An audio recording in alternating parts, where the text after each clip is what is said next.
హల్లెలూయా! దేవుని పరిశుద్ధ నామమునకు స్తోత్రం కలుగును గాక.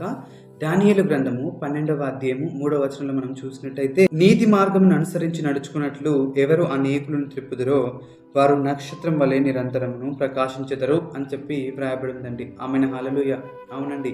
ఎవరైతే నీతి మార్గమును గురించి అనేకులకు బోధించి వారిని నీతి మార్గంలో నడిపించే వారిగా ఉంటారో వారు ఆకాశంలోని నక్షత్రం వలె వాళ్ళు ప్రకాశిస్తారు అని చెప్పి దేవుని వాక్యం సెలవిస్తుంది.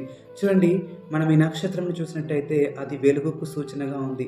అది ప్రతి ఒక్కరికి వెలుగునిచ్చే విధంగా ఉంటది. పరిశుద్ధ గ్రంథంలో కూడా చూసినట్టయితే జ్ఞానులను యేసు ప్రభు యొద్దకు తీసుకురావడానికి ఈ నక్షత్రం వారికి సహాయం చేసినట్టుగా మనం చూస్తున్నాం.